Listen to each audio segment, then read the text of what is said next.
Welcome to V3 news. లక్ష్యం సమాజహితం. నేను చిత్ర. బులెటిన్లో ముందుగా హెడ్లైన్స్ చూద్దాం. పశ్చిమ గోదావరి జిల్లాలో ప్రైవేట్ స్కూల్ బస్ బోల్తా, 20 మంది విద్యార్థులకు స్వల్ప గాయాలు.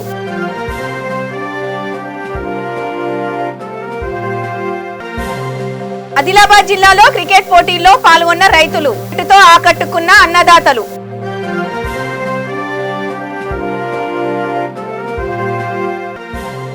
తిరుమలలో ఉచిత సర్వదర్శనం టోకెన్లు, 5 కౌంటర్ల ఏర్పాటు.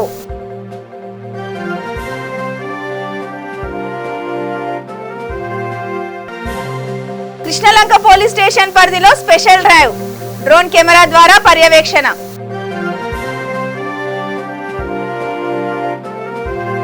ఇప్పుడు డీటెయిల్స్ చూద్దాం. పశ్చిమ గోదావరి జిల్లాలో ప్రైవేట్ పాఠశాల బస్సు బోల్తా పడింది. టాలెంట్ టెస్ట్ కు వెళ్లొస్తుండగా లారీని ఓవర్టేక్ చేయబోయి బస్సు అదుపు తప్పి ఈ ప్రమాదం చోటు చేసుకున్నట్లు సమాచారం.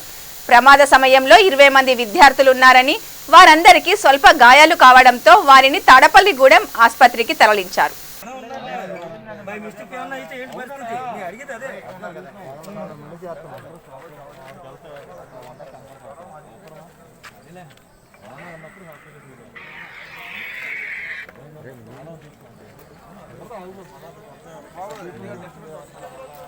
పేరు పాలూరు సాంబశివరావు. నేను ఏబీపీ తాడేపల్లిగూడెం టౌన్ సెక్రటరీ, అఖిల భారతీయ విద్యార్థి పరిషత్, మా స్టూడెంట్ యూనియన్ అనమాట.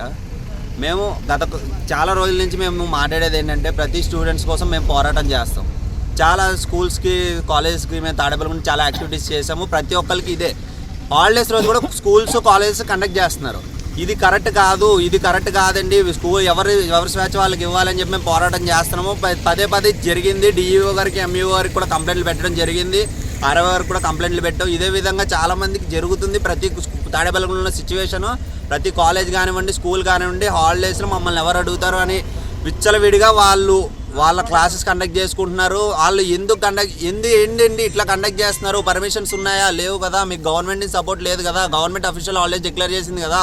మీరు ఎందుకు కండక్ట్ చేస్తున్నారంటే, మా ఇష్టం వచ్చినట్టు మేము చేసుకుంటాం, మీరు ఏం చేసుకోండి అన్న రీతిలోనే మాట్లాడుతున్నారు ప్రతి ఒక్కరు. ఇప్పుడు ఆ విధంగా చూసుకున్నట్టయితే ఈరోజు మనకి గవర్నమెంట్ అఫీషియల్గా హాలిడేస్ డిక్లేర్ చేసింది. నిన్నటి నుంచి 8th నుంచి నెక్స్ట్ 16th వరకు హాలిడేస్ డిక్లేర్ చేసింది. అయినా సరే మన తాడేపల్లిగూడెంలో చూసుకున్నట్టయితే చాలా కాలేజెస్ క్లాసెస్ కండక్ట్ చేశాయి. ఈ రోజు ఆదివారం అయ్యుండి కూడా మన కాలేజెస్ కండక్ట్ చేశారు, స్కూల్స్ కండక్ట్ చేశారు. ఏదో టాలెంట్ టెస్ట్లు అంటున్నారు, ఏదో మోడల్ టెస్ట్లు అన్నారు, ఏవేవో టెస్ట్లు అన్నారు. వాళ్ళ ఇష్టం. అలాంటి వాళ్ళు ఇప్పుడు బస్సుల్లో పిల్లల్ని తీసుకురావడం, కాలేజీలు తీసుకురావడం ఇలా చేస్తూ ఈరోజు మన బాదంపూడి దగ్గర సెంటెన్స్ కాలేజ్ సంబంధించి బస్సులో 20 మంది విద్యార్థులు ఉన్నారు. ఆ 20 మంది విద్యార్థులకి తీవ్రమైన గాయాలు అయ్యాయి.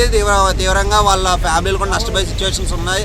రాకపోవచ్చు. అలాంటి 20 మంది వాళ్ళ భవిష్యత్తుని ఒక డ్రైవర్ చేతిలో పెట్టి, ఒక సెలవు రోజుల్లో కూడా వాళ్ళకి ఎలాంటి స్వేచ్ఛ లేకుండా వాళ్ళని ఎక్కడి నుంచి ఎక్కడో ఉన్న వాళ్ళని తీసుకొచ్చేసి టాలెంట్ టెస్ట్లు అవి ఇవి అని చెప్పేసి తీసుకొచ్చారు. ఇప్పుడు 20 మంది స్టూడెంట్స్ని ఒక గోతులో పడేశాడు ఒక డ్రైవర్ తీసుకెళ్ళి. ఆ 20 మంది స్టూడెంట్ భవిష్యత్తు ఏం కావాలి? ఇప్పుడు ఆ 20 మంది స్టూడెంట్లు ఎంతమంది బతుకుతారో, ఎవరు ఎట్లా ఉన్నారని ఎవరికి తెలియదు. ఇప్పుడు దాకా జరిగిన ఈ సిచ్యువేషన్ చూసి స్కూల్స్ కండక్ట్ చేయడం జరుగుతుంది. ఏమన్నా అంటే వీళ్ళు మా ప్రభుత్వం వాళ్ళదై ఉందని చెప్పేసి, ప్రభుత్వం వాళ్ళ తరపున ఉందని చెప్పేసి ఇలాగా వాళ్ళు అఫీషియల్గా వాళ్ళ గవర్నమెంట్ వాళ్ళ ప్రభుత్వం చేపట్టిన కార్యాలని వాళ్ళు చేసుకోలేకపోతున్నారు. వాళ్ళు పెట్టిన రూల్స్ వాళ్ళే పాటించట్లేదు. ఇలా చేయడం వల్ల ఈరోజు 20 మంది భవిష్యత్తుని వాళ్ళు ఒక గొయ్యలో పడేస్తారు తీసుకెళ్ళి.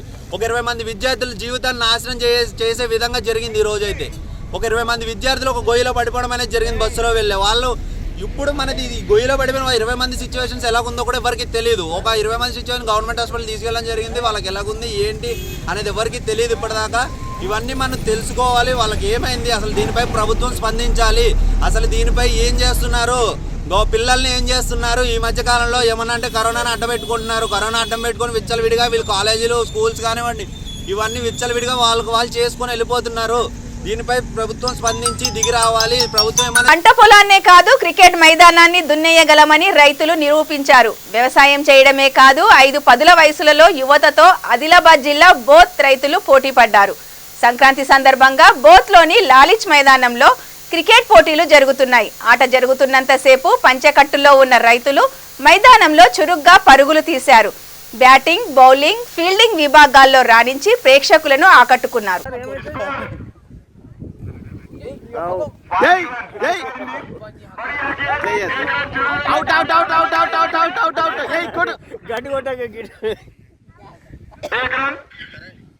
Hello hi Kiran. బాగున్నా. ఏడు నువ్వు? ఏడా జై. ఓకే. వాళ్ళింటనే ఉన్నావు కదా రెంట్? ప్రసాద్ ఇంటికనే ఉన్నావు కదా కిరణ్?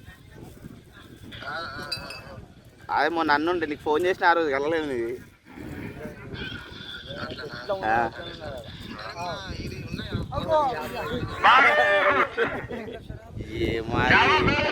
డౌటే నాకు తెలిసి.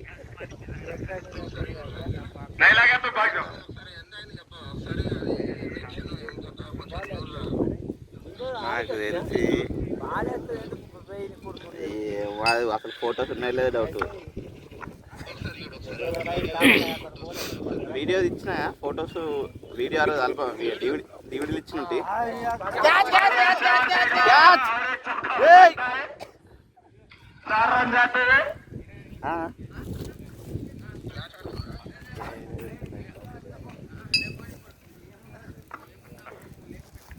काफी अच्छा मैच चलता हुआ, मैच का आनंद लेने के लिए काफी हरियाणा है, काफी अच्छे शॉट लगाते हुए और एक शॉट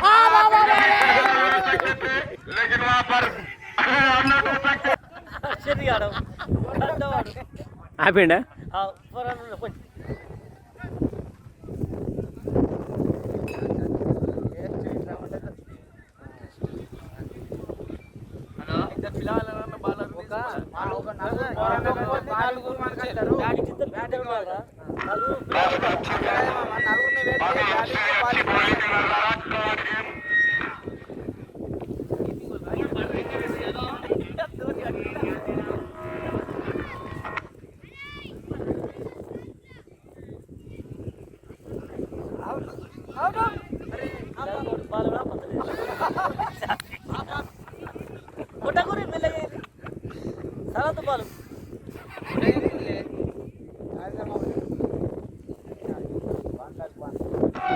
काफी अच्छा मैच चल रहा है, दोनों के दरमियान में मंची चला.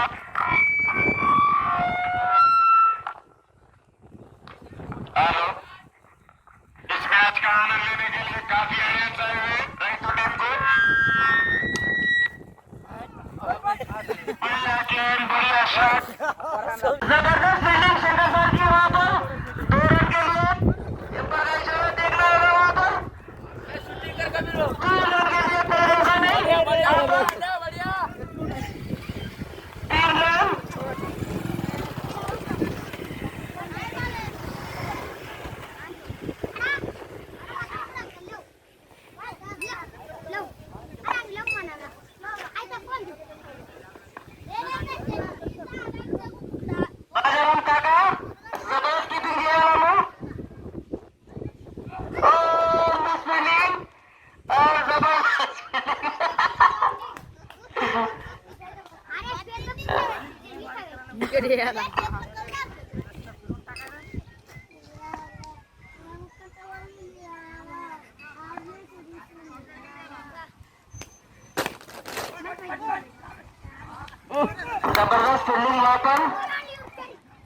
తిరుమల శ్రీవారి వైకుంఠ ద్వార దర్శనానికి ఉచిత సర్వదర్శనం టోకెన్లు జారీ చేస్తున్నారు. 13 నుంచి 22వ తేదీ వరకు రోజుకు 5000 టోకెన్లు ఇవ్వడానికి టీటీడీ నిర్ణయించారు.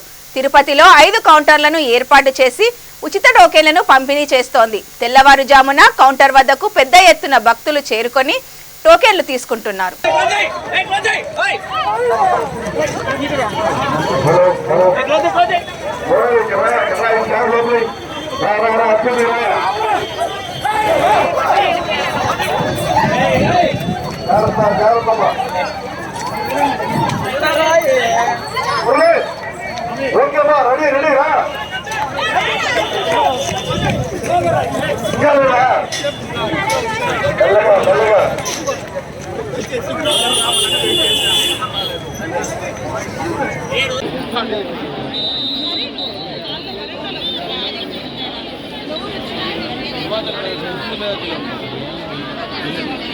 కృష్ణలంక పోలీస్ స్టేషన్ పరిధిలో డీసీపీ బాబురావు ఆధ్వర్యంలో సిబ్బందితో కలిసి స్పెషల్ డ్రైవ్ నిర్వహించారు. కృష్ణా జిల్లాలోని ఈ డ్రైవ్ లో గంజాయి తదితర మత్తు పదార్థాలు సేవించే వారిని అదుపులోకి తీసుకున్నారు. రాణిగారితోట, కృష్ణానది ఘాట్ల వద్ద స్పెషల్ కొనసాగింది. అసాంఘిక కార్యకలాపాలకు పాల్పడుతున్న వారిని గుర్తించేందుకు డ్రోన్ కెమెరా ద్వారా పర్యవేక్షిస్తున్నారు. పాత నేరస్తులను పోలీసులు గుర్తించి కౌన్సిలింగ్ నిర్వహించారు.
తిరుమలకొండపై వెలసిన శ్రీ వెంకటేశ్వర స్వామి వైకుంఠ దర్శనానికి 13వ రోజు మహా పాదయాత్ర కొనసాగింది. కడప జిల్లా సుండువల్లి మండలం నుంచి సోమవారం తెల్లవారుజామున గోవింద మాలాధారణ భక్తులు ముడుపులతో పాదయాత్ర సాగింది. సుండుపల్లి పురవీధుల్లో గోవింద నామస్మరణతో 600 మంది భక్తులు బయలుదేరినట్లు ధర్మరాజు, మోహన గురుస్వాములు తెలియజేశారు.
సంపత్ నగర్ లో చోరీ యత్నం జరిగింది. ఇంటి తాళాలు పగలగొట్టి దొంగలు లోపలికి ప్రవేశించారు. బీరువాలో ఉన్న నగదు, బంగారు ఆభరణాలు అపహరించడానికి ప్రయత్నించారు. స్థానికులు ఓ దొంగను వెంబడించి అతన్ని పట్టుకున్నారు. వారి వద్ద నుంచి ద్విచక్ర వాహనంతో పాటు పలు సామాగ్రిని లాలాపేట పోలీసులు స్వాధీనం చేసుకున్నారు.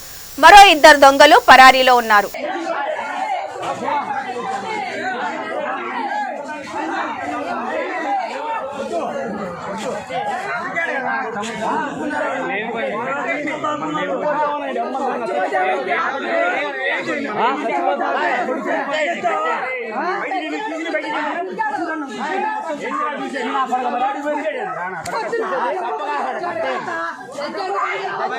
విశాఖ మాన్యంలో మావోయిస్ట్ ఏరియా కమిటీ సభ్యుడిని సీలేరు పోలీసులు అరెస్టు చేశారు.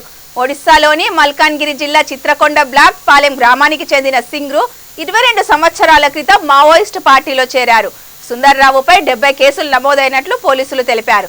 సింగ్రు అలియాస్ సుందర్రావు వద్ద నుంచి దేశవాళీ తుపాకీ రౌండ్లు, మందు పాతర, 2 డిటోనేటర్స్, 60 మీటర్ల వైర్ స్వాధీనం చేసుకున్నట్లు విశాఖ జిల్లా ఎస్పీ కృష్ణారావు తెలిపారు.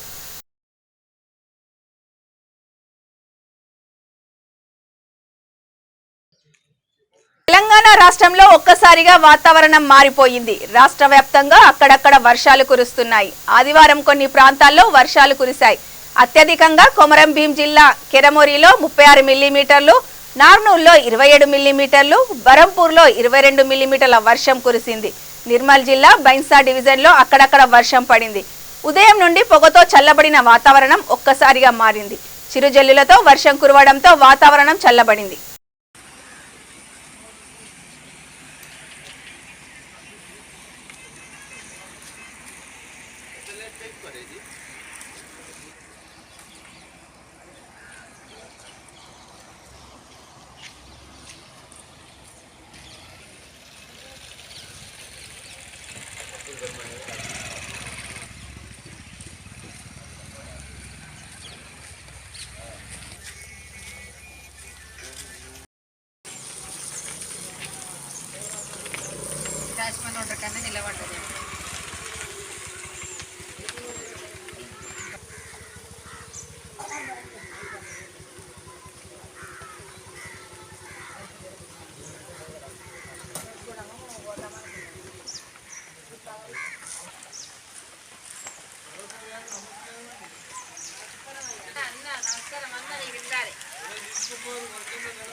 బులెటిన్ ముగించే ముందు హెడ్లైన్స్ మరొకసారి చూద్దాం. పశ్చిమ గోదావరి జిల్లాలో ప్రైవేట్ స్కూల్ బస్ బోల్తా, 20 మంది విద్యార్థులకు స్వల్ప గాయాలు.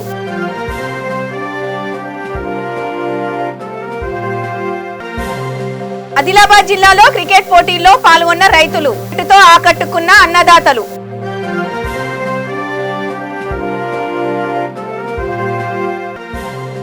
తిరుమలలో ఉచిత సర్వదర్శనం టోకెన్లు, 5 కౌంటర్ల ఏర్పాటు.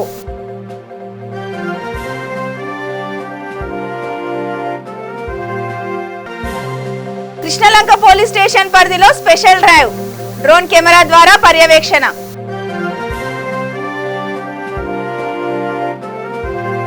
ఇవి ఈ బులెటిన్ విశేషాలు. చూస్తూనే ఉండండి V3 న్యూస్, లక్ష్యం సమాజహితం.